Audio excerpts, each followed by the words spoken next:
Hey guys, today I interview Cade Cole, an experienced backcountry elk hunting guide. We focus on rifle elk hunting, but a lot of the things that we hit on in this podcast really apply to all hunting in a trying environment, right? So, any backcountry stuff, any situations where you've got to spike out to be effective, that stuff that a lot of hunters find difficult and intimidating. All hunters, but particularly elk hunters, are going to get some pieces from this podcast that I guarantee up your game. Just so you guys know, Cade and I are actually doing some in-person elk-focused seminars in Wyoming here at the end of July and the first week of August. The trip consists of a couple days that are range focused, classroom environment, seminar focused, and then the next couple days are focused on being in the backcountry. We're going to go out and we're going to do basically a mock backcountry elk hunt on public land in Cade's outfitting area.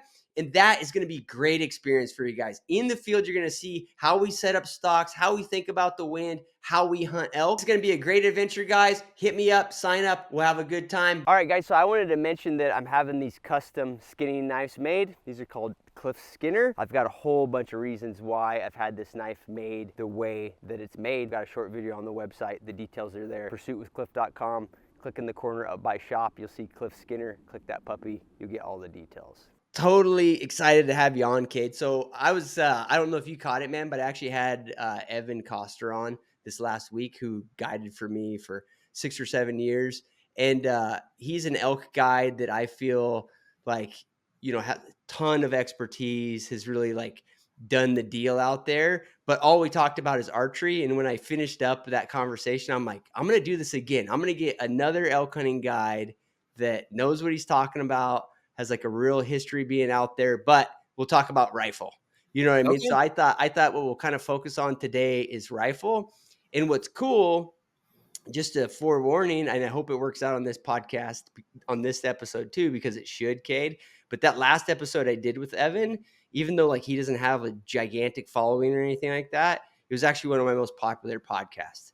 I think it got 10,000 downloads on the podcast front, and then it looks like another 10. It'll probably end up 15,000 downloads on YouTube. So I was pretty pumped, man, because one of my hopes with this, Cade, and I think this might resonate with you, is that I feel like there's a lot of podcasts, and admittedly, I'm part of this. There's a lot of podcasts that just rotate the same guests. And a lot of that has to do with the fact that, there's people in the hunting world that have big followings. So other people want to have them on the podcast, right? Or whatever.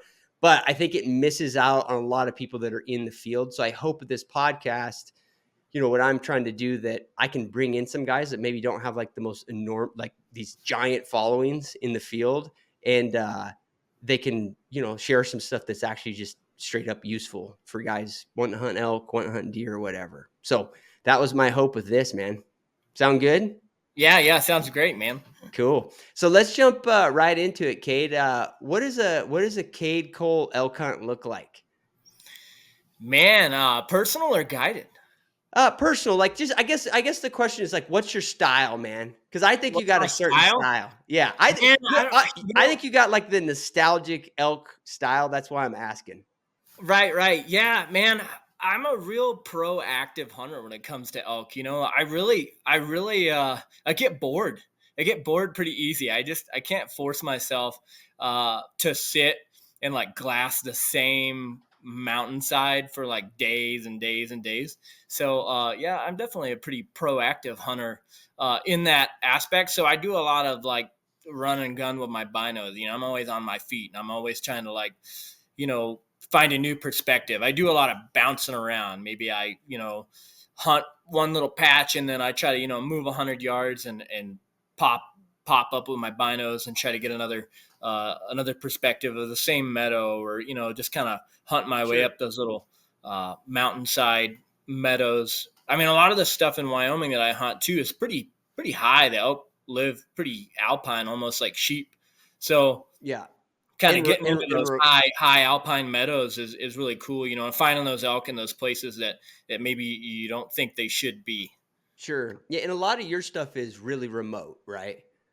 Right, for sure. It's extremely remote. And so, there's pros and cons to that. I think that the elk they might not spook so much as like really heavy pressured, like lower country, less remote elk, as far as like, horses across the mountainside and stuff like that. But Hmm. I feel like all of your wind and really once you start closing that like 600-700 yard gap, that's when they get real spooky. Sure. And I think there's like something in there I wanted to like scratch at a little bit, Cade, because a lot of my viewership is Colorado guys that hunt Colorado, and a lot of them are wilderness guys. Like they're backpack hunting wilderness. I know there's a few horse guys that listen to the podcast, but generally it's a lot of guys that are like doing like really long day hunts, like into fairly remote, Forest Service, some backpack, and then a bunch of backpacking into wilderness areas. But I think a lot of your hunting is like another level of remoteness. So like I mean, when you've been like the years you've guided, Cade, like what's your horseback ride in look like? Like what's the kind of logistics look like? Yeah, so I mean, usually the kind of country that I'm hunting, getting in on the horses and all that, I'm not even really hunting until I'm like 10 miles in. Yeah, And so it is definitely a different experience than a lot of guys that are backpack hunting and stuff like that. Not that it isn't doable, but it's just, man, you're burned up by the time you even get back to where I kind of want to start hunting. And so it yeah, definitely opens you up to different herds of elk, different groups of elk. And so, I might ride in 10 miles that first day, maybe more, maybe even 15 miles or something like that first day. And then my next day might be travel. I might be kind of hunting while I'm traveling and cross another 10 or 15 miles that second day before I ended up getting into some really high country. And I do like to get up on some of these like high ridges and just look down into these deep canyons that, a lot of times for me personally, I like to hunt elk that I can't even kill today. yeah, I think there's something awesome about that, about getting on top of a mountain and looking down and being like, today I can't get there, but tomorrow I'll be able to get halfway there and then, maybe be able to get it done the next day or something like yeah. that. Sure. It's just, And we can dive into that more, Kate, because I think that's like an interesting, like, tactical discussion. But before we go there, man, I want to touch on something because most of your guiding and personal hunting is in Wyoming and Montana. Or where like are those? Am I correct on that front? what was that one more time? It, I didn't. and sorry if there's a little lag, Kate. But is most of your guiding and hunting in Montana and Wyoming? I've done a little bit in Montana, some in Idaho, but most of it has been in Wyoming. Okay, gotcha. So before we jump into, your tactics of when you go far in there, Kate, do you have an opinion on Wyoming, the country that's less remote than you're hunting? Like that first 10 miles that you're riding through, what's your do you have any thoughts on is somebody who is hunting that, like the challenges they face or, what they should expect? Man, a huge thing that I would say for a lot of guys hunting Wyoming is that there are some limited road systems. They're going to get guys pretty far back in to some of these trailheads that then they're going to start hunting out. And I think that a lot of guys have it in their head that they need to get all the way back to this trailhead, and then they need to start hunting. And what you end up getting is you get a congregation of guys that are all driving miles and miles and miles past elk to get to Yeah. a trailhead and then compete with each other for every flat spot to camp. And so it seems really congested, and the elk seem that like they're scattered, and ironically they were only just a couple miles off the highway in a lot of places, that guys are just trying to go so far back that they end up driving past the elk before they even start hunting. And Yeah. so I do think that a lot of guys should definitely take that into account. And I think e-scouting is really big for that too, that a lot of guys can look and see, find some good feed areas and stuff like that, that actually really, if there isn't any close parking or something like that, that's probably a pretty good hunting spot because people are just Right. driving past it to find a good spot to park. Yeah. And Cade, that's interesting to hear you say that because, like you just mentioned, like you like to hunt way back in there. But dude, I've noticed the exact same dynamic in Colorado. So one thing in Colorado, there's actually not that many places that a guy can pack in on horses like 10, 15 miles. It's actually fairly limited. Even the bigger wilderness areas, once you pack in, you know, 10 miles, 15 miles, like you're halfway through the wilderness, right? Like Right. you can't go any further. So what happens in Colorado is most of the wilderness hunting is actually accessible to backpack hunters. Like if you can backpack 5, 6 miles, 7 miles, you can, there's a lot of it's accessible to you, including a lot of the heavily, horse outfitted stuff. So dude, what you get is the exact same dynamic you're talking about. You get a lot of backpack hunters at 4, 5, 6 miles. And then there's this buffer up close that tends to hold elk a lot of the time because like everybody wants to get super remote, but the reality is there's a lot of guys capable of getting that remote. So that it's like this, it's analogous situation, man. Like everybody is maximizing their capabilities before they start hunting, and they're just walking past a lot of elk. You know what Right. I For mean? sure. For sure. Yeah.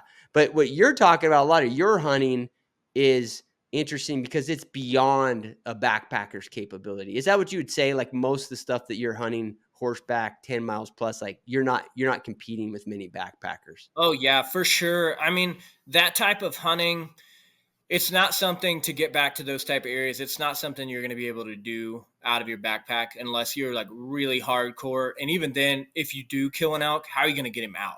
You Right. know, so it kind Yeah. of backpack hunting is out of the question. And then that's what makes it cool is because a lot of guys just aren't really willing to take horses back that far anyways. You know, a lot of people just don't really want to put that much effort into getting back that far and trying to hunt some of that stuff and try to, find ways through country that doesn't really have a whole lot of horse trails and stuff like that. And so, uh, I don't know. I think that's why I like it. I think that's the allure of the hunting to me is that you're kind of getting back there and hunting elk that they're not used to being hunted and country that people aren't really used to getting into. And it's just a totally different, it's a game of ambition, how far do you want to go? Yeah, and I do. I think a lot of people listen to this, Cade. Like, I don't think they're going to have the realistically have the logistical capabilities to do it, but they would love to in a perfect world. You know what I mean?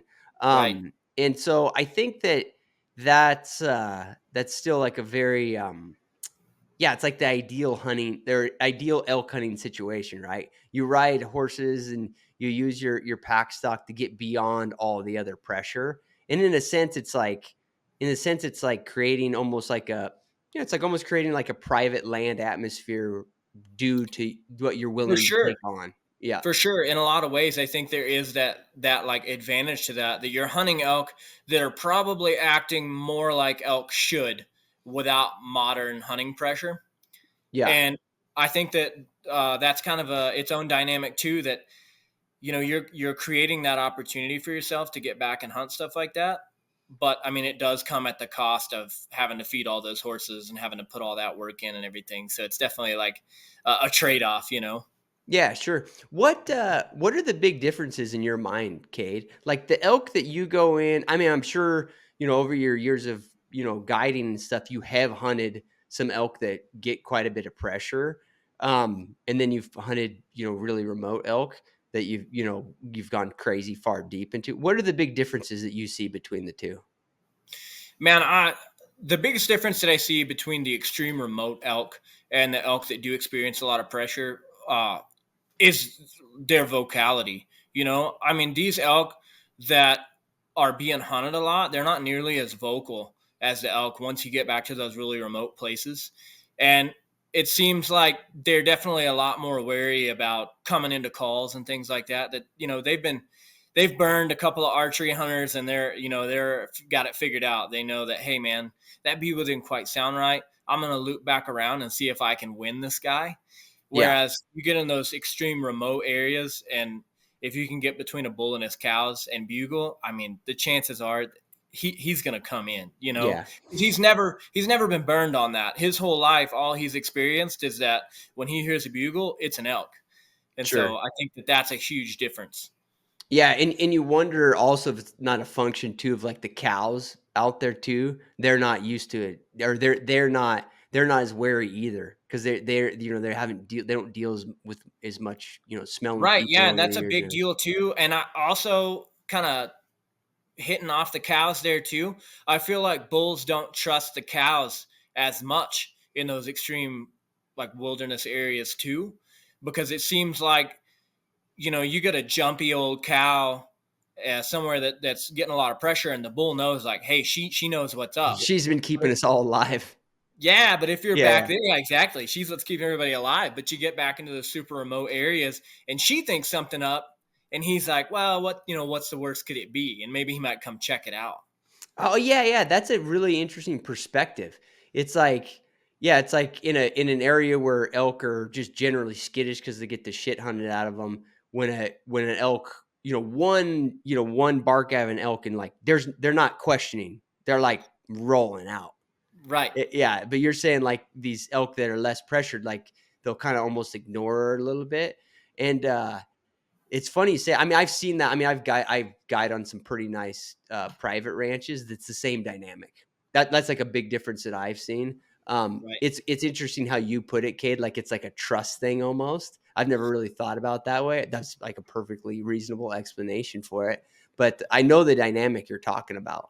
Like you can almost, a cow can basically booger, or you can booger even like a satellite bull, and it's not over Right, where I whereas on like, the flat tops or the San Juans in Colorado, like it's over.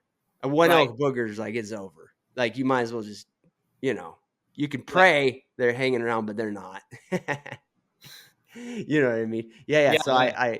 I totally get it, man. No, that's interesting. Cade, what's let's like jump to your guiding, man, because I think that'll intrigue people, on these hunts that are remote like that. On your guiding, same kind of deal, right? Most of the camps you've guided at are out of or 6, 7, 10 miles type of stuff. Yep. Yep. Most everybody that I take back, every camp that I've worked for, we kind of be hunting that like 10-mile range. And so, the first day is just kind of getting guys into the mountains, and then, trying to let everybody kind of adjust to that, because, for guys that have done it, they understand. For guys that haven't done it, man, that's hard. It's hard on your body. If you haven't ridden a horse for 10 miles and then ever in your life, and then you hop on one and you ride 10 miles, the rest of your day is trying to figure your legs out again. So, Yeah. No, I mean, it's a good point, Kate. And I think it's probably anybody that is going on a drop camp hunt, guided hunt that's this remote. You bring up a good point, right? Like, I almost feel like people feel like, oh, okay, I'm riding, or they think that, okay, I'm riding a horse into the wilderness, so I'm not going to be tired when I get in there, or I don't really need to be physically prepared. But I mean, just to reiterate what you're saying, like riding a horse 10 miles, 12 miles, if you haven't done it, it's a long. I mean, right. it's Yeah. hard. It's hard on you. And Yeah. in your country, Cade, how many hours is that a riding? How many miles? That's probably, Excuse me, uh, hours. huh? Excuse me, hours. Like 10 miles, what does it equate to in Oh, terms of 10 miles. hours? Yeah. So yeah, that'd probably be like 4.5, 5 hours, Yeah. So something it's like pretty, that. yeah. So it's pretty slow going country, like pretty Yeah, rough it's stuff. rough. It's just a lot of steep uphill, a lot of steep downhill, and I think that that's important for a lot of guys that are wanting to book like a wilderness horseback hunt. I think that that's one thing that probably isn't out there enough that people should be wary of, is that you can't. There's no like in the gym training that you're going to be able to do that's going to get you prepared for that 10 Yeah. mile horse ride in on day one. And, like a lot of the sheep hunts and stuff that I've done, a sheep camp's 40 something miles in. So Yeah. by the time you get there, your whole next day is basically just laying there praying that you get to feeling better. Cause it's just, it's hard on your Yeah. hips and legs. And even me, I've been doing it for my whole adult life, and I ride that far, and I'm like, man, that was tough. So Yeah, I think sure. that a lot of guys definitely uh, aren't as aware of that as they should be when they book those kind of hunts. And then, like you said, they get that idea that like, oh man, I'm going to ride into the mountains and then I'll go hunting from there, Yeah. and I won't have to do anything for 10 miles. But in reality, 10 miles of riding is just mildly less bad than 10 miles of carrying all your stuff. Yeah. Yeah, I do. I mean, I think the best comparison, the way I think about it, because part of it's because my knees are bad. So like I get some like real physical pain from riding now. But like a mile on a horse to me is about equivalent to a mile hiking without all my gear. You know, Yeah, like I agree with it, that for sure. yeah, that's kind of like the physical thing. So if it's 10 miles, if it's 10 miles in for me, it's like having my day hunting pack on and hiking 10 miles. That's about what that horseback ride feels like. Yeah, for sure. That's a good gauge of that. Yeah. Obviously the horses are a massive advantage because you need all your, you need all your Right. gear. So there's a giant advantage there. But I think that's like a good way for people to kind of fathom, what they're getting into. What do you have any advice, Cade, on guys that are going on those type of hunts or just any horseback hunt in general, how they can prepare for the horse component? Do you have any thoughts on that? Man, I think that there's a lot as far as getting prepared to do a hunt like that. Generally everywhere in the country, there's going to be somewhere fairly close by that has like some sort of riding discipline barn, whether it be like an English riding barn, and it doesn't matter. I think that going out and paying for a couple of lessons and Right. riding and just kind of figuring out how to carry yourself and finding your seat and knowing kind of how to work your hips and everything and how to actually ride the horse rather than just sitting on top of one. I think Yep. that I think it's well worth the money to pay for a couple of lessons and go to a barn and have that, so at least psychologically kind of what you're in for however many hours a day throughout the hunt, just Yeah. to keep people from being surprised if anything else. Yeah, no, I think you're spot on, dude. Like, and then like you said, and I think it's hard, Cade, particularly. I mean, let's be honest, like the demographic that we're talking about for the most part, like, at least in my deal, I'm sure your deal is the same. My old business, like most guys that were coming on horseback hunts, they're a 45-year-old guy or a 50-year-old guy. Like he doesn't really want to go to the horse barn and pay for a horseback ride lesson. You know what Right, I mean? right. It's like From the some girl in breeches and yeah. yeah. But I think you're right, dude. Like it's best just to get over that and go there. And you may even feel like an idiot when you do it, but I think it's going to be you're immediately going to be like, oh, okay, this makes sense because, this is a lot hard. Like like you say, like my weight distribution, all that. I think personally, and I want your opinion on this. If you can, like in an ideal world, if you can get a lesson in an environment where somebody can show you, how to maybe distribute your weight going uphill, distribute your weight going downhill. I think that helps guys. It sure as hell helps the horses. Not that that's probably on the top priority for clients or whatever, but they will be more comfortable if they kind of get a feel for that. I the problem is like my daughter does both. Cade, she does English lessons and she does some Western stuff. I'm so biased. Like part of me wants to be like, go get a Western lesson because that's probably the type of saddle you're going to be riding in. There's, the way you use the stirrups and put your weight in there to me, all that might be a little bit better. I do have thoughts on that. If somebody's in an area that's got tons of horse options, they're in Dallas, something like that. Like, do you have like an ideal situation? Right. Yeah, I agree with that because I think that's a big deal. Being able to kind of, yeah, just experiencing it before you're Yeah. out there with all your stuff on, and that's a big deal too. You got your binocular case on, and you got all these Yeah. puffy clothes on, and you're like, it just even a really athletic, fit guy can struggle trying to Oh get yeah. up and on. And unfortunately, the bigger the guy you are, the bigger the horse you're gonna have to ride. So it's just Yeah. like it snowballs and gets harder. Yeah. Yeah, and even just experiencing that, like getting on and being like, "Oh, yeah, this is gonna be real awkward and weird when I get on," and that's just how it's gonna be, and you know that ahead of time. yeah, that all that factors in, man. It's a good point, and I think, like you said, a lesson or two. Cade, let's let's focus on the rifle world. Guys going on backcountry rifle hunts.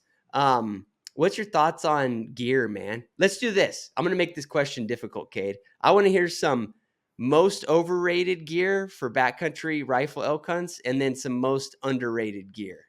Do you got any thoughts on that? Ooh, most overrated gear and Yeah. most underrated gear. Oh man, you really sprung that one on me. Yeah. You can think about it, and we can roll Okay, no, backwards no, no. here. I'm thinking about it. I'm thinking about it. Most overrated gear for sure. Shooting sticks. And I'm Okay. probably gonna catch a lot of hate for that, man. I'm gonna catch a lot of hate for that. You got to And the explain. You want to explain? okay, so the reason I would say, just in my guiding experience, the reason I would say shooting sticks kind of overrated is because half the time they're not readily available. Nobody Okay. ever has them like readily available. They're always like strapped down with 6 different buckles on the pack. And it always ends up taking like way longer than just laying the pack down and shooting off of it. And I actually just did a video the other day about shooting like with the pack off a tree. Like I'll Yeah. buckle my pack around a tree, or I'll even just stand it up and use it. But yeah, man, if I had to pick like my most probably, I think, overrated piece of gear would be shooting sticks, just because they're great for like that 1% of the time that they're like perfectly perfect. Yeah. But I don't know, because I could also say bipods, because I feel like if your bipod isn't like 3 foot tall, it's probably more worthless than shooting sticks if it isn't like a big bipod. So I don't, Yeah. man, that's a tough question. I could probably hate on a lot of gear here and get No, myself. but that's a good one actually, Kate. I think that's a good one because like your take on it is probably like even within the guide community is probably like controversial a little bit, but you make a good point. Um I can I tell you how I feel about that one? Do all of that? Can I tell you how I feel about that one? Okay, yeah, yeah. Tell me Um my feelings. Yeah, so I think you're totally right on shooting sticks, like particularly on horseback hunts, but backpack hunts too. Shooting sticks are like usually worthless and they're bulky. And dude, I'm sure you've been guiding on horseback and you watch guys almost kill themselves because they have their shooting sticks like strapped on the back right here, and then when they're getting off horses, they're hitting them all the time and all that. So I'm totally with you. Um, I'm mixed on bipod, to be honest. And I mean, me and you have spent some time together, so like I have bipods on my gun.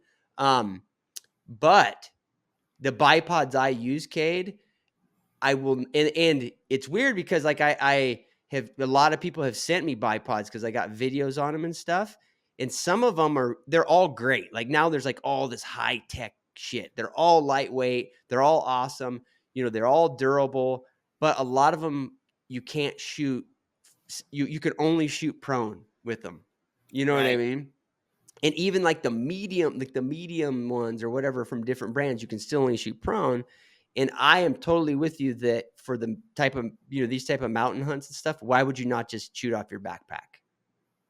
Right. Right. Yeah, I So feel like the backpack, man, you always have it, you know. But also like with the bipod thing, if you can shoot off your butt with a bipod, I think it's great. yeah, Uh, yeah. I think that's the thing, is like I can't blanket bipods, because if it does extend up to, a decent amount of height, then it does. It's obviously going to be more stable than shooting off a pack if you got to get up high like that. Yeah, if you get up high. Um, but me, just so the audience knows, like me and Cade have done some seminars together, and we go over all these positions, like with the pack, with the bipods, all of that stuff. But I think the big thing, Cade, is that if people are shooting off their packs, they got to practice with it. Yeah. You got to shoot off of it a lot, a lot, and you got to like get used to those positions, and then Right. if go ahead. Yeah, no, I was just gonna say, I've been thinking about that a lot, and actually making a couple of videos on that. That like flat ranges are so bad for hunters, right? Yeah, Because it's so easy for guys to buy this gear and have this idea like in their head about, I'm going to use this for this situation, and then never practice with it, Yeah. and then go to the range, shoot off a bench, and then, kind of decide what they're going to do, and then have it in their head back to the shooting sticks thing, like, oh, I'm going to shoot off these shooting sticks, but I've never actually shot off of them before. And now that I'm here, I realize I'm super unstable, or I'm not comfortable, Right. or I just don't really know how to shoot off of them. And the backpack can be the same way, which is super unfortunate on a guided hunt, because your guide is really going to want you to shoot off your pack. I'm always trying to Yeah. get guys to shoot off the pack. And so it's huge being able to just get the time in and practice. And anymore, when I zero rifles, I zero off my pack, because I feel like this is probably how I'm going to shoot 90% of the time in the field. So I might as well just start with this as my baseline. Yeah. You know what's interesting, Cade, is well, I'll preface this with, you, like me, probably do a lot of off range shooting. Like, you're just going to public land, or you got property and you shoot, right? Yep. And so this is weird, but I want to point it out because I think this is the case. When you go to controlled ranges, unfortunately, at 95% of them, if you shoot off your pack, or you even shoot off of the bench, like off the side of the bench, or you're even trying your shooting sticks, you're kind of, it's like a really awkward, almost embarrassing thing to do. And it's kind of like some places is like off protocol, and that sucks. You know what I mean? Because Yeah, man, that it really sucks. And I feel like that is a kind of a culture that a lot of us in Western states and mountain states and stuff like that, and really just rural Americans, period, that we take for granted. That yeah, I don't know how many times that I'm like, hey, there's a coyote, and I pull over and I jump out of the truck and I shoot it. And yeah, like, and you there's a and but lot and of you're places in the world that, yeah, you can't do that. And yeah. so, And yeah, every it's really every time easy. you every time you do that, you're testing the rest, right? Because you grab your Exactly. pack, you grab whatever you got, and you Exactly. Yeah, test you're it. Yeah, compiling data up here, if nothing yeah, else. Yeah, and so I do, you take it for granted. We all do. We all take it for granted that, we have the freedom to do that. And yeah, I don't know. I think that it is tough. Like you said, it can be almost a peer pressure aspect of, why is that guy laying down like a goofball shooting. yeah, yeah. But Yeah, and then even if a lot of times, like, the only position you see people shooting at the range, if there's like a spot they can shoot off of it, particularly like now there's getting to be these ranges that got further targets. Now a lot of guys want to shoot far, and mhm. they're all shooting belly down prone on mats, and that's great, but it's the same issue. You know what I mean, Kate? It's like, how many shots on the rifle elk hunts that you guide are belly down prone? Right. It's like an anomaly if you ever get a belly down prone shot, Yeah. like, yeah. Yeah, you got rocks, or you've got too much incline or decline. You can't get the angle. You've got vegetation. Right. Yeah, it's super rare, you Yeah, there's know? so many variables. Half the time you got cactus and stuff too. You know what I mean? You got, like, sometimes you Yeah. could lay down, but you don't want to lay down. Yeah, yeah, oh, yeah, sure. Yeah, yeah, so you gotta practice, those things. I think that I mean, do you have any thoughts on that? Like, how guys, other than what you say, like, just go hunting, you get, like, high opportunity, you're going high opportunity hunts, go predator hunting or whatever, but that's not accessible to everybody. Do you got any thoughts on that, Cade? Man, I think dry firing. I think Yeah. it's one more perfect opportunity for you to dry fire, put on Nat Geo and shoot the, endangered baby Yeah. seals or whatever, from the Yeah. comfort of your couch with nobody judging you. That's, Yeah, that, yeah. I mean, really, that's I dry fire all the time, just for the sake of being able to do it. And I feel like it translates better into, my abilities as a shooter anyways, but especially for guys at home. And nowadays you have like the Mantis systems and stuff like that. So there is a lot of ways that guys can practice at home, from some realistic shooting situations, arrange some furniture in the house, lay your backpack down, do whatever, and kind of get Yeah. ready for that sort of thing. I mean, I don't know. It's obviously it's not real range time, but I think just getting your biomechanics worked out and figuring out what is a comfortable shooting position for you, and kind of letting the light bulb come on and say, hey, I could actually take this shot if I'm contorted like this, but I'm not super uncomfortable. I think that a lot more of it's up there, up in your mind than people think. Yeah. No, I think you nailed it with that, Cade. So I think dry firing in your house, it has massive value. I would propose that if you're somebody who's new to this type of hunting and these like awkward shots, shooting on your pack like you propose, or all the different ways you can, shooting seated like I do a lot with my higher bipod, all these different things. I propose that if you're fairly new to this and you've never done it and you've never done, you haven't shot that way 5, 10, 20, 50 times. If you do this in your house, I guarantee you that there will be some position that you've thought that you'd be very proficient at shooting from, or some weird rest that you've bought or whatever that you think you're really proficient. And one time dry firing at your TV, you'll be like, I'm glad I did that because there's no way I'll do that on a real animal. You know Oh, what I mean? for sure, yeah, because like you figure out when you're fighting yourself. I Yeah. feel like when I'm dry firing, I can figure out when I'm fighting myself in a position because I dry fire and then I move a little bit. And like, oh Yeah. man, I Yeah. wasn't as locked in. I wasn't framed up like I should have been. Yeah, it's a good Yeah, yeah. point. Yeah, yeah, for sure. I think it's a great way, and like you say, it's not awkward. Like you can get, I mean, at the range, everybody feels weird about what they have. And the other thing at the range is it's distracting because the minute you pull out your pack or rest or whatever, everybody, if there's other people there, they want to talk to you about. It's like a distracting environment. Just a dry fire in your house is cake. You know what I mean? Like all you gotta do Yeah, is and it's convince. free. It's free. Yeah, That's yeah, my thing. Is it's trigger time and it's free. And yeah, you're just getting everything worked out up here. Yeah, I yeah. dry fire. Man, I still dry fire. I'm super comfortable with all my rifles. I still dry fire at least weekly. It's just something that I like to do. I think it's actually kind of become like a coping mechanism for me when I'm stressed out. Sometimes I just go, Yeah. you Sure. know? Yeah, no, it's a great practice. Well, I'm sure you remember when we were sitting there, me and you were teaching a class and a Vietnam veteran sniper showed up just to see what we were doing. And that's like the first thing he said. Yeah. I Yeah. mean, I hope you boys are dry firing 10, 15 times for every time you shoot around, Yep. you Yep. know. Yeah. And Um, he knew what he was talking about too. So Yeah, yeah, yeah. No, I think it's a good one for people. Like you say, it's cheap. But back to the gear thing, dude. That was a great overrated one. It's great if you got another one of those, Cade. But before you go there, I want to hear an underrated piece of gear. Something people should really think about, underrated piece of gear. or just like something that you think is like essential to your hunting that maybe people don't consider as much as they should.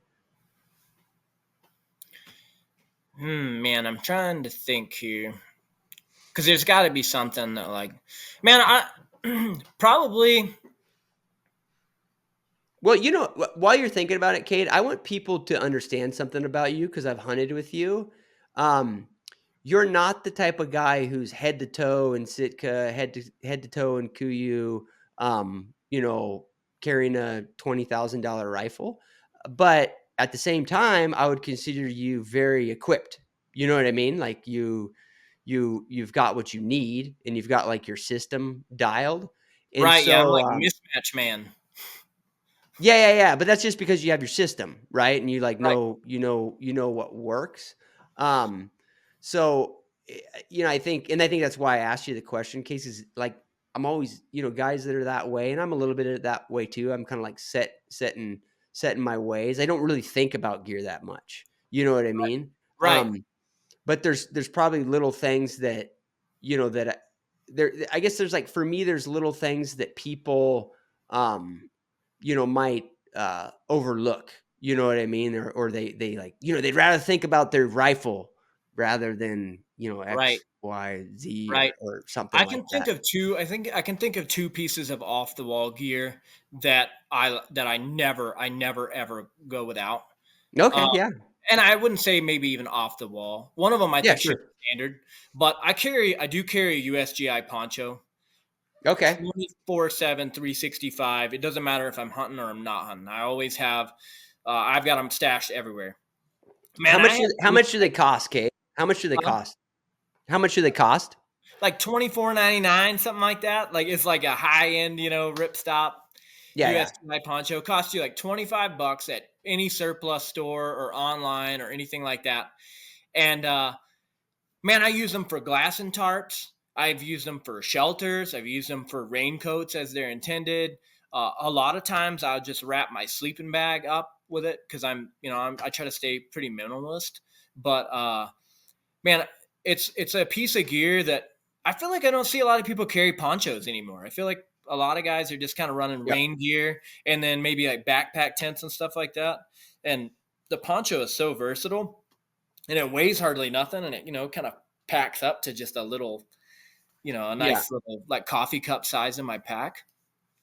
Yeah. So, yeah, I definitely say that's one. Number two, I don't see a lot of guys carry.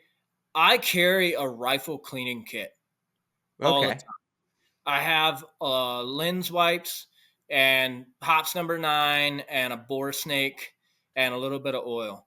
And I've used it so many times that guys trip and fall and they get their barrel stuck in the mud and stuff like that. And it's like, I don't see a lot of guys carrying rifle cleaning kits in the field. And I think, Cade, why don't you just carry a boar snake? why would I just carry the bore snake? Yeah. Really, well, my rifle rusts a little bit, Oh, but okay. I like that, because I got that old hunk of junk. But Yeah, well, hey, we'll talk about that, and but no, it's I way like cool. having the oil and the lube because it's excellent fire starter as well. Oh, okay, I got you. So you Awesome you fire you starter. kind of feel like it's multi. Okay, yeah, yeah, Yeah, you can yeah, use it for a couple of different things. yeah. I mean, you and the thing is like I'm totally like the whole deal with getting a guy sticks his barrel in the mud one time. If you don't have any way to get it out, or somebody has whatever rifle and it gets a case jammed in, like shit happens, and it Right, like right. Yeah, it's not that um, big a deal when it's wet, but when maybe somebody doesn't realize it and then it gets all plugged up and dry in there, it's like you got a problem. You got yeah, like a yeah, really, catastrophic failure waiting to happen. yeah, yeah. And dude, I'm with you. Like, tools in camp, like, so I like. And this is like we'll get into it more, Cade. Like me and you, like I think not really like by choice, probably just like the type of hunting we've done historically. Like we probably hunt a little bit different, like logistics wise. But I always have tools in camp, like torque wrench, snake, all that stuff to deal with what you're talking about. You Right. have to, you know what I mean? Right. Yeah, Um, yeah. we actually saved some guys on the river. Yeah. Yeah, yeah, that were floating. That me and Cade had some guys in a really remote area floating down on a river hunting. They had a gun boogered up, no tools. We happened to remember. Yeah, It's and the funny. base was you could rattle the Yeah, whole yeah, base around on the rifle. Oh, I felt so bad for that guy. yeah. Well, in like that situation, like if you don't have tools, the hunt's over. Right, right. Yeah, You and know. I should add in my little cleaning kit is a couple little Torx bits. Yeah, and For you carry them with you all the time. Yep, all the time. Yeah, All the time. yeah, yeah. No, that's interesting.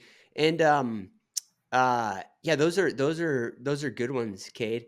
Now, you know what's gonna happen, Cade, is, and this is funny because guys in my audience are gonna listen to this and they're gonna be like, "Oh yeah, well I can't carry that because of weight. Like I can't carry that for weight, and I can't carry the poncho because I got my rain gear. So same deal. I can't like have another thing for weight." But I want people to know that you actually, Cade, and this swings back to what we originally talked about, your strategy on elk, is you spike out a lot. You like, even once you're already remote, you night spike out fairly often, right? Yeah, I do. I'm a big fan of I'm a big fan of getting out on foot and trying to spike out and trying to just hunt the stuff that looks unhuntable. I feel like Yeah. everywhere that I've ever killed anything giant, it's been somewhere that it probably shouldn't have been. I feel Yeah. like, it's such a dumb way to say that, but you know what I'm saying? Like, there's a lot of times that it's been like, man, there's nothing in there. It's just a dead hole, and there's Yeah. a monster up. Yeah. Well, I think the other thing that's always been fairly common in my hunting, Cade, in Colorado, is the concept you hit on earlier, and that's finding elk that there's no way in hell you're going to kill them that night. Even if you find them in the morning, you may need more than a day to kill them, and that's really common in any area that's got a lot of really good habitat and really dispersed elk. So flat top San Juans in Idaho, the whole Salmon River system, the whole Selway, all of that stuff. Like most elk you see, if you're really effectively hunting them, they're a day away. For sure. I mean, yeah, I mean, and so you have to do, I mean, if you really, I mean, you don't have to, like, you can just go try to get lucky and find closer elk. But if you really want to be a killer, like, you kind of have to do that. Right, right. Yeah, and I think that that's a big factor for your success, is that understanding that, okay, I might not be able to kill anything today, but I have to find something for tomorrow or the next day, and Yeah. kind of planning that attack in that way, and I try to use that a lot, and I think it's good for your morale too. I'm just looking for something. Something today is a win, and if I Yeah. can ride that win, then I get up early in the morning and I make a move, and I kind of, I'm a big fan of like I say they're trending, like which way are these elk trending, and then a Yeah. lot of times I feel like I try to make a move on that trend that maybe I got, 5 or 6 cows that are kind of to one direction and everybody's out grazing. And then I think, okay, come morning time, maybe a quarter mile to a mile and a half, who knows, somewhere that direction, I bet I'll find those elk. And then I kind of try to just even leave in the dark and try to head that way. And a lot of times I feel like it works out. Yeah, sure. You go over and get in the vicinity of them where you think they're going. Like there's, it's better than just blindly like roaming around. And I think, Cade, like I want to dive into this more, man. Like how you actually like specifically do your spike outs because I think it'll be interesting to people.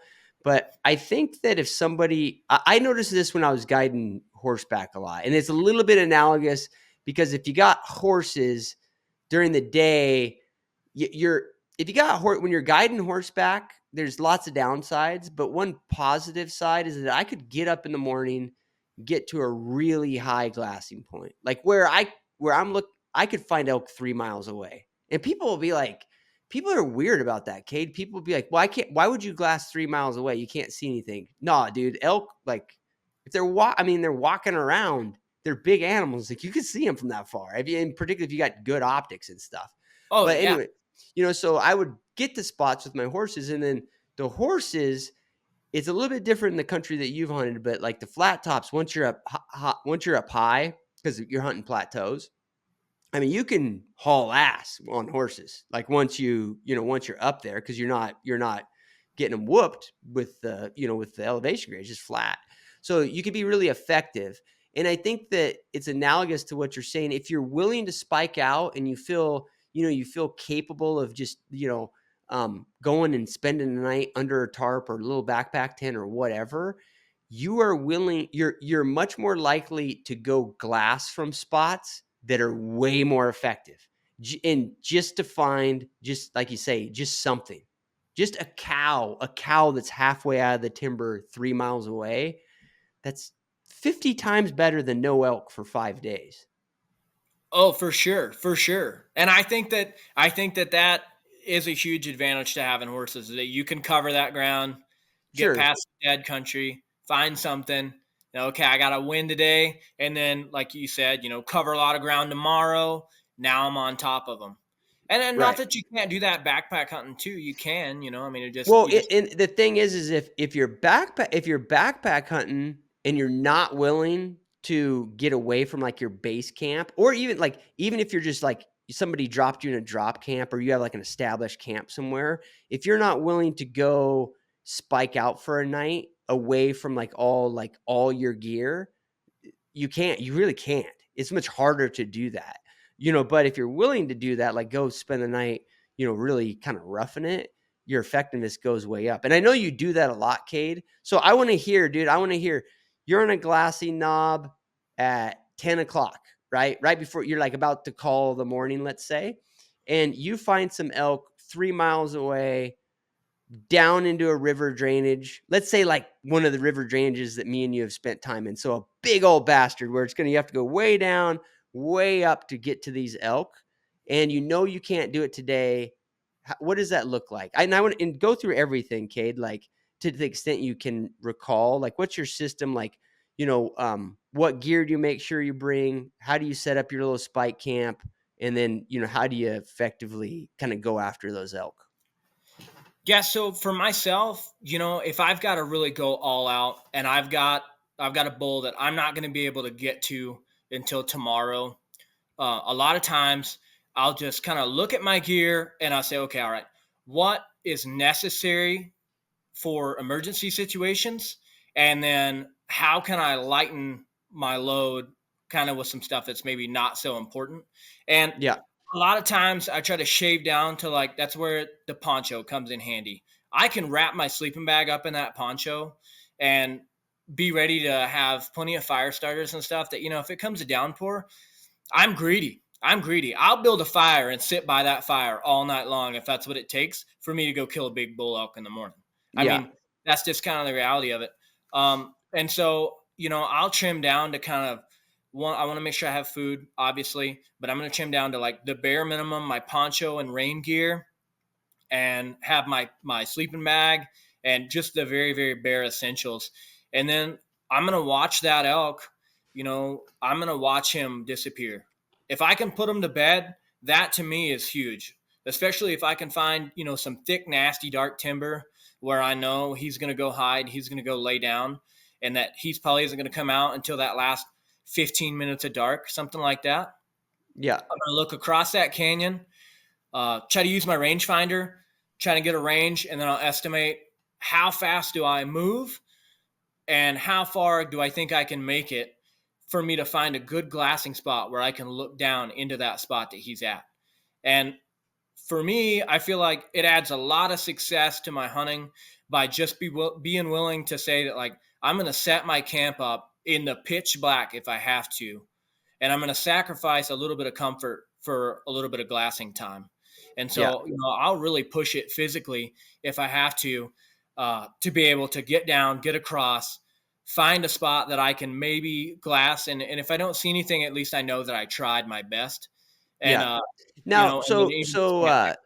so Cade, all right, so in this scenario, you saw the bull from a couple miles away. You've gotten over there by the afternoon, right? And like you say, you're gonna re-find him and put him to bed that night. If you're camping, like your spike camping, what goes through your mind when you choose where to put your little camp? Um, a lot of times I'll put a good glassing position Yeah. or a route to a glassing position over my comfort. Maybe it's Okay. not really quite flat. Maybe I don't have water. Maybe I've got to, refill on water and carry it a mile or two uphill. Then I'll make that sacrifice. If I can be camped in a spot where I can wake up in the morning, gather my gear, and be able to be hunting at first light, that's a really big deal for me. Yeah. So you like to put your camp as close to the like the optimal glassing spot. That's how I Yeah. like to do it. That's my goal. Yeah, Yeah, I because think and I yeah, I like think that makes sense. because a lot of times what happens is, and I just know this from experience, I know this about myself, is that you put in a really really physical day trying to get over, or through that canyon to get to that bull, that you might not wake up right on time in the morning. You might Yeah. have a hard time making yourself eat a little mountain house or get some oatmeal down or something before, because you're just exhausted from the day before. So if you can push through even in the dark, if you have to get to a good glassing spot, that you're gonna take advantage of those morning twilight seconds to be able to potentially find that bull again. Yeah, you're gonna get up, find him right off the bat, and go shoot him. Like, that's the Exactly. best. That's the If you that's the yeah. plan.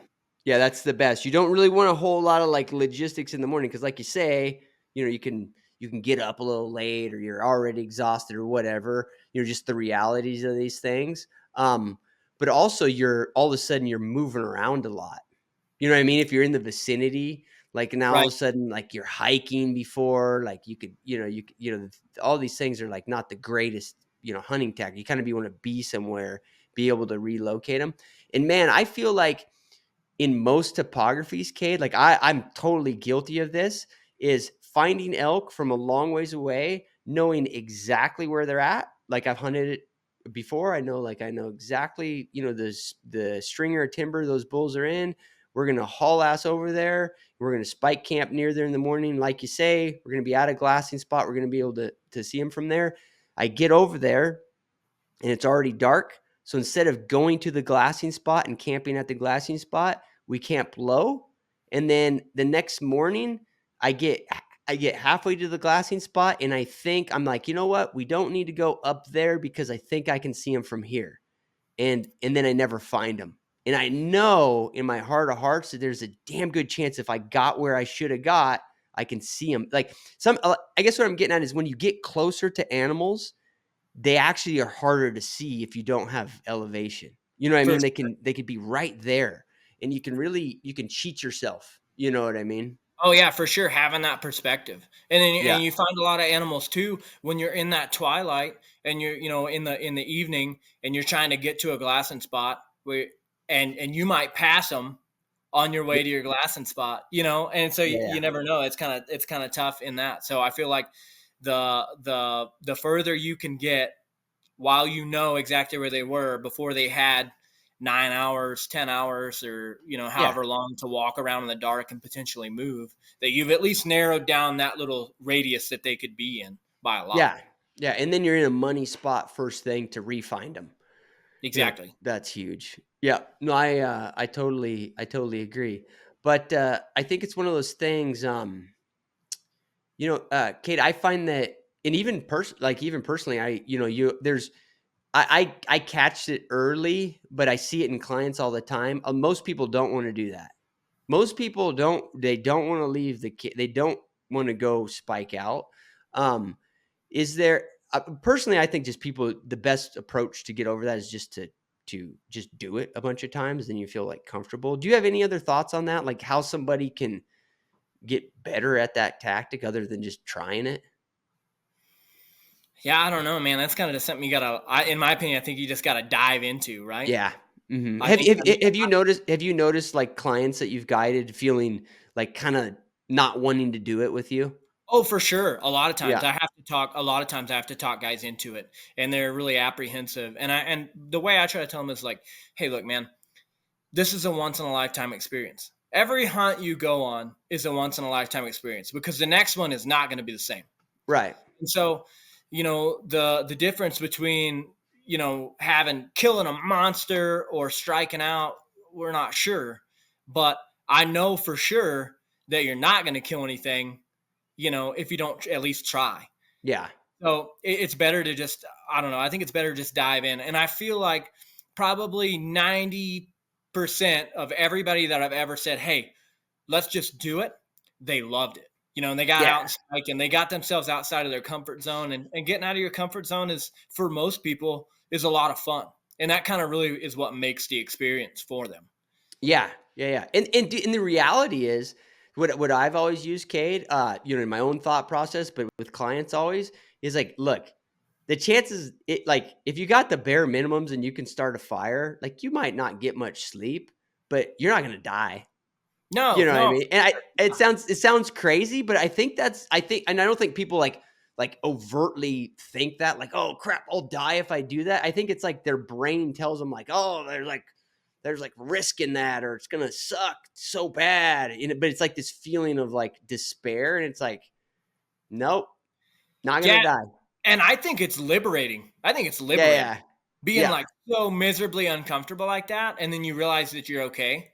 And yeah. it's like, that's a high. That's a high that you can't get with any kind of drug.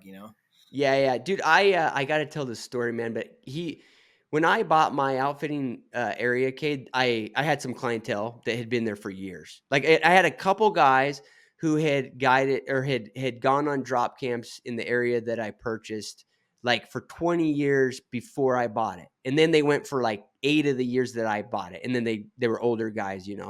But I learned a lot from those guys, even though they were my clients. Like they knew the area really well. And one of them, this guy named Ron, and he was from Traverse City, Michigan, like a phenomenal guy, like a great guy. I packed a bull out him for every first rifle that I guided in the flat tops.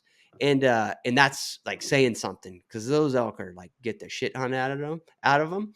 And that guy, he would go up the mountain and spike out, Cade, with a gallon, like a milk jug of like a water, like just full of water, and it would usually be frozen when he left camp, because they're up high during first rifle season, and he would leave with that water bottle and a blue Walmart tarp. That's all he would go up there with, and he'd literally go up there. And he had good clothing. He was not an idiot. You know what I mean? Like, he knew what he was getting into. Um, He'd walk up there real slow. And the last couple bulls I packed out for this guy, he was 80 years old. He would go up there, just take his sweet time, cruising up there to go spike out, and he'd roll himself up in that Walmart tarp and have his water. He didn't even eat. That was his mentality, is like, I'm going just for one night. Like, this is my play. You know what I That's mean? awesome. One night. And it was so weird. Like, the first couple of times I honestly thought, like, this guy is insane. Like, I would never do that. And then I got to thinking about it, Kate. I'm like, he's really not. He's not insane at all. What he's doing is actually like a rational choice. Like, I'm going to go be miserable, but safe. And I'm going to, like, accomplish the mission, you Yeah, know? And it's, yeah, it may sound totally idiotic to people who are listening to this. Well, I think people who have never done it will think this is like a weird concept. People who have dealt with this will be like, "Oh yeah, I've been there." Like, right, right. Yeah, Yeah, yeah, I think, man, I don't know. I think there's a beautiful thing about I feel the most human when I'm miserable. yeah, You know, yeah, yeah. No, I hear you. Yeah, and if anybody listening to this doesn't know this about Cade, Cade was on Alone season what? Which 10. season? Yeah, season 10. So he's not joking around. He's been out there alone for a long time. Um, but but yeah, no, I hear you. But in the elk hunting context, I totally agree. I mean, all of it. Yeah, if you're willing to just power through and realize that it's not the end of the world, it's kind of amazing what you can do. You know what I mean? Yeah, yeah, Um, Kate, I have so many more questions, man. You got another 15 minutes? yeah, yeah. Cool. So first, dude, I want to touch it. We zipped over and I said we'd talk about it. Tell us about your scout rifle, dude. My little hunk of junk, man. Yeah, yeah. Well, first of all, you've killed wolves with it, right? I've killed wolves with it. I've killed What else? Tell me everything you kill with it. yeah, I've killed wolves with it. I've killed elk with it. Mule deer, whitetail, bobcats. Um, I'm trying to Yeah, think. I haven't killed any bears with it. That's it. That's all it's killed. yeah. Like But maybe 100 coyotes, probably. yeah, I mean, what it's what is a gun like that? Well, are they expensive, Cade? I mean, maybe they're like a collector's thing now, huh? Yeah, yeah. No, I mean it's just my little 16-inch. It's a Mossberg MVP Scout. They're discontinued now. Um, Yeah, they guess they weren't popular enough, but they came with like really junky factory sights and all that. So I had to replace the sights with like a Remington 700 target front post, and then a little Williams rear aperture. But it's just a little iron sights, 16-inch rifle, and the idea spawned from breaking stuff with horses so much. I kept, no, okay. just having horse wrecks and stuff and breaking rifles. And so I thought, I need something that doesn't have a scope, that's just like super bare bones, basic rifle.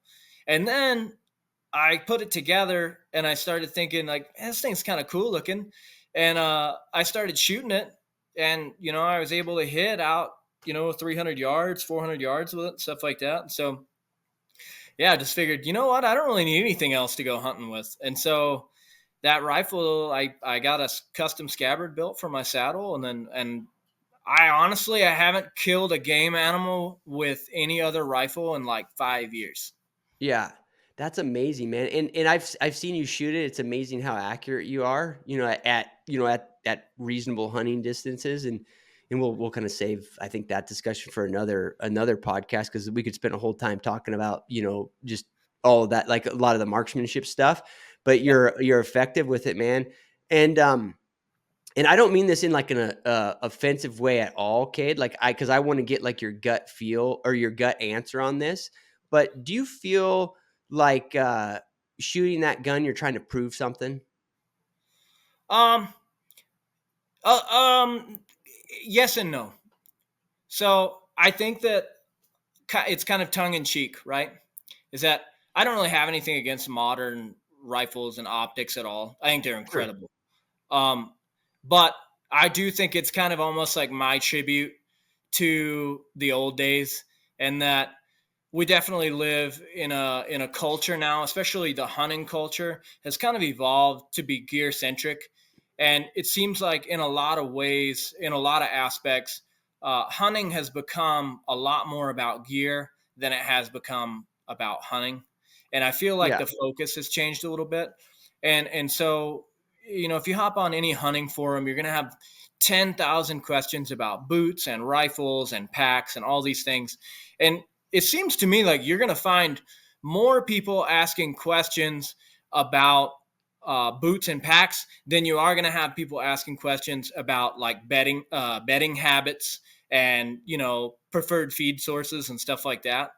And Yeah. so it's almost like my own tongue-in-cheek humor that to kill bulls like that thing back there with Sure. a little dinky rifle like my grandpa would have used, and Yeah. Yeah. No, I I think there's totally just get it. something to it that it's my own way of kind of keeping me simple. Yeah. Yeah. Yeah. No, I get it, man. I love that response, Cade. And you're what's the name of the video that you shoot? When you shoot, Cade's got a great video on YouTube. What's the name of it, Cade? The 80 mile elk. Okay, and that's with your scout rifle, right? Yep, You and shoot the that's what the bullet. scout rifle. Yep. Yeah. And so everybody should go watch this. It's a great video for a bunch of different reasons, but if you want to see the rifle that he's talking about, it's in that video. Um, yeah, dude, and I like it. Like I like how you preface your answer, Cade, with it. Like you're not saying that like modern stuff is bullshit or anything. Like it obviously works, and Oh, obviously for sure. like there's incremental improvement to some of this gear. But man, oh yeah, dude, you touched on like a deep topic in the space, and it's almost like hard to talk about, Cade, without I guess like ostracizing some people or whatever. Because some people are just gear obsessed, and I find myself periodically going down that hole. I see my clients for years like just become obsessed with it, and I I wish there was like a better way to break it because I think two things, dude. I think one, people actually like there's like stress and anxiety that goes into it, and then to be honest, there's the economic component of it, right? Like everybody triples the cost of their first elk hunt because of the gear, and I think that's really unfortunate. You know what I mean? Yeah, man, I think that's kind of my whole thing with the scout rifle and like my 80 mile elk film and kind of everything that I've done on my YouTube is that like I grew up really poor, and I've kind of just been really fortunate to kind of get into this life. And I hate seeing guys that are really worried about gear and the cost associated with it and Western hunting. And there's a lot of guys out there that might be able to save and go on a DIY elk hunt, but they're just intimidated by thinking they need $3,500 worth of gear, to be able to do it. And Right. the reality is that a lot of that stuff is awesome, man. Like if Daniel Boone could go back, could hop in a time machine and grab a bunch of Gore-Tex, he would do it because Yeah. Yeah. it's Sure. awesome. Yeah. But Yeah. the thing is, like, is it necessary? That's up to you, And I, Right. I think that there's almost like that culture there where you do have a lot of guys, especially on forums and things, and you have. It's like anything humans touch. We're judgmental, and you have guys judging each other that well he doesn't have all the Sitka everything, and it's like Yeah, hey well, people do that yeah, kind of maybe he shit. can't People afford do it. that kind of Maybe he shit in can't afford it. person. Maybe he saved like for 10 years to go on this hunt. And I think there's a lot of guys that are intimidated by like the giant, looming black shadow that is gear nowadays. They're like, man, maybe I should have all this stuff. And it's like, hey man, you can do it with very little. You just got to get out and do it. Yeah, totally. And you nailed it, man. I think what it is, Cade, because I've like analyzed it in my own mind. Like when I buy a new piece of gear, I get like a little dopamine hit. You Right. know what I mean? I get like a Yep. little shopping hit. But that little shopping hit is like such a it's so like minuscule compared to like going out and getting better at it. You know what I mean? Like it's just Right. like getting better at it and accomplishing the mission. Accomplishing the goal of the hunt. However, whatever the real, what's the goal of it? I mean, to me, the goal of all these hunts is like to just get better at it. Yeah, I mean, in over time, that's going to result in more dead elk, more dead deer, whatever your focus is. Doesn't really matter to me. But like accomplishing that mission, like that's like the real dopamine hit, right? That probably sounds like totally arrogant to people, but um, I think it's like you're almost cheating yourself a little bit if you get too infatuated with gear. Right. Right. For sure. But yeah, no, it's I love it, dude. In the scout rifle is like it's like symbolic of that because you've killed a lot of stuff with it too, man. Right. Um, but but yeah, on that Cade, for newer hunters, what skill sets should they focus on? Like I want to be a backcountry elk hunter. I'm not going to buy horses or anything now. I just want to kill a public land elk. And what should I focus on, Cade? Like just what's the most important, a couple of most important things? For skill wise. Yeah, skill wise. Yeah, man. I think the biggest thing that a guy should strive for is really disciplined glassing. If you can Yeah. be disciplined with your glassing, um, you're gonna find animals. If you can sit and focus, and probably the biggest detriment to a lot of guys hunt, especially first time elk hunters, is that fear of the alarm clock. Is that everybody thinks, man, I got to get up early in the morning, so I'm gonna cut out like 20 minutes early, and I'm gonna start heading back to camp. And as Yeah. soon as you start heading back to camp, there's elk coming out that you missed, and you sat all day and maybe you didn't see anything because they were bedded, and now they're coming out to feed, but you wanted to get back to camp in the daylight, Yeah. or just a little bit after dark. So I think being really disciplined about your glassing, and where and marrying yourself to a spot and saying like, hey, I'm sitting here until dark.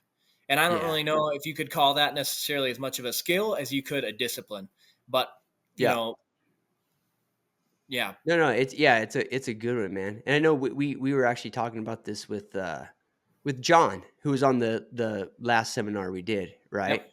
Um, and it's amazing how like it's such a simple concept, right? But it's really easy to discount it, and it's so common, right? Like just and I think yeah, like me and you fleshed it out. What it is what you had a. I think your explanation makes total sense, Kate. Is like it's almost like the modern world has convinced us that we have to be back at camp before dark.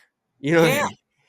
Yeah, and that's why I like the spiking. It's back to that. Yeah, It's the 9 to 5. People get stuck in the 9 to 5. You work 9 to 5, so you hunt 9 to 5, and you can't. You got to get that out of your head. You got to yeah. say, hey, look, I'm going to be miserable, and I'm not going to sleep. I'm going to get back to camp 2 hours after dark, Yeah, and then Kate. Hey, Kate. Let me stop you a second. Explain why you can't. Explain like it's just so because I got like all range of hunters listening to this. Like why the last 30 minutes or whatever matters so much. yeah, man, that's when those animals come out. They're bedded, and they're going to get out and feed, and you're going to be able to see that trend. You're going to be able to see that animal is moving this way. Maybe they're coming out of this timber and they're headed towards that meadow. And Yeah, that they're going to be out there feeding tonight. And if you cut out while the sun's still up, and you haven't seen that animal, then you're not going to know, because they might even be going back into the timber to bed up before sunlight. You might not even be able to right. find them in the mornings, and I find that happens a lot. So that's when I would kind of make that decision to move, and say, okay, I'm going to be in that meadow tomorrow at, 5 minutes till dark.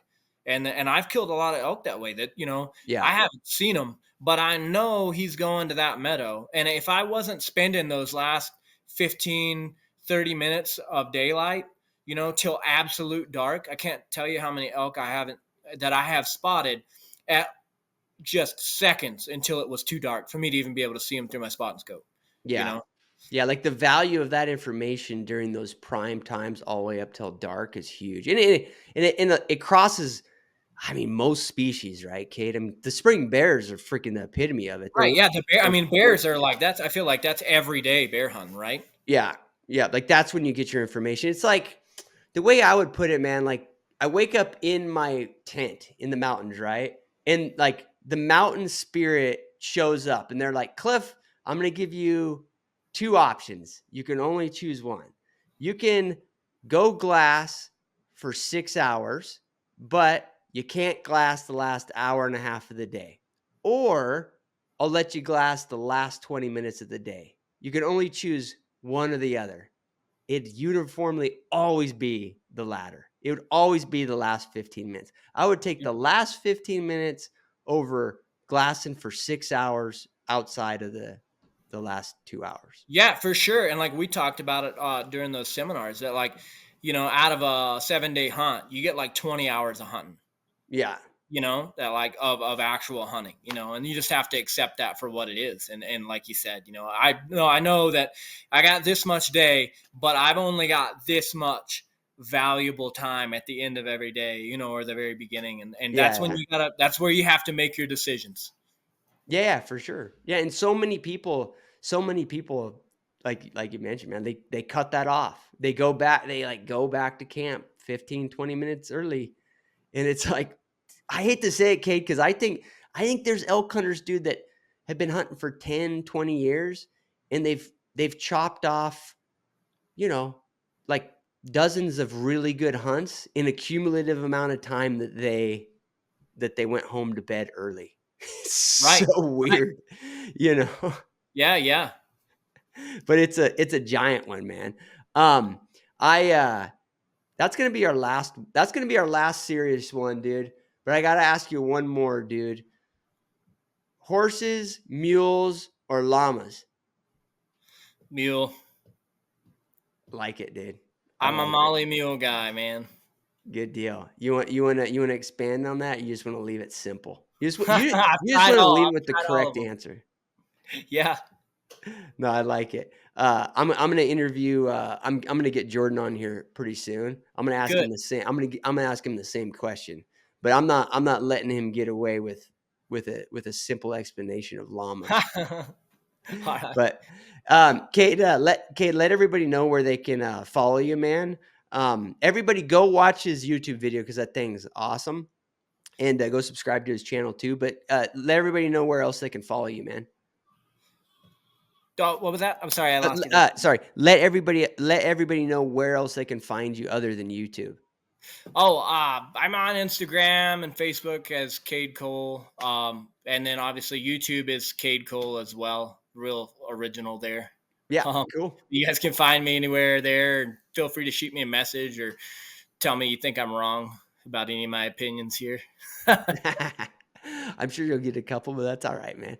Yeah, I Everybody, did. I posted. I forgot I was going to tell you. I did post a reel on Facebook, or I posted on both Instagram and Facebook. But it's got like 900,000 watches on Facebook, and it's just pretty simple. It's me stalking some elk, and all I said was, you don't need fancy camo or cover sense or anything like that to be able to be successful if you can understand the wind and execute a perfect stalk. And the comments on it are, man, there's just like everybody out there telling me how wrong I am. And their profile picture is just like, cue you. Or I mean, it's just like, it's so funny. I'm like, oh man, I could tell why you're mad. dude, you're gonna get on the hit list for big scent control too. I still have some nice stuff. Maybe I'll cool it off before I get whacked. Cool. Well, hey, Kate, I really appreciate your time, man. I enjoyed talking to you. Thanks, man. I appreciate it. All right, see you, man. If you enjoyed this content, do me a huge favor. Subscribe on whatever platform you consume it on. Spotify, Apple, YouTube, whatever works for you guys. Everything else is on my website, pursuitwithcliff.com. Go there and it's going to be very apparent to you that I work my ass off just to not have a real job. All the hunts I guide, all the seminars I put on, all the unique experiences I offer, and the membership site, all the details are there.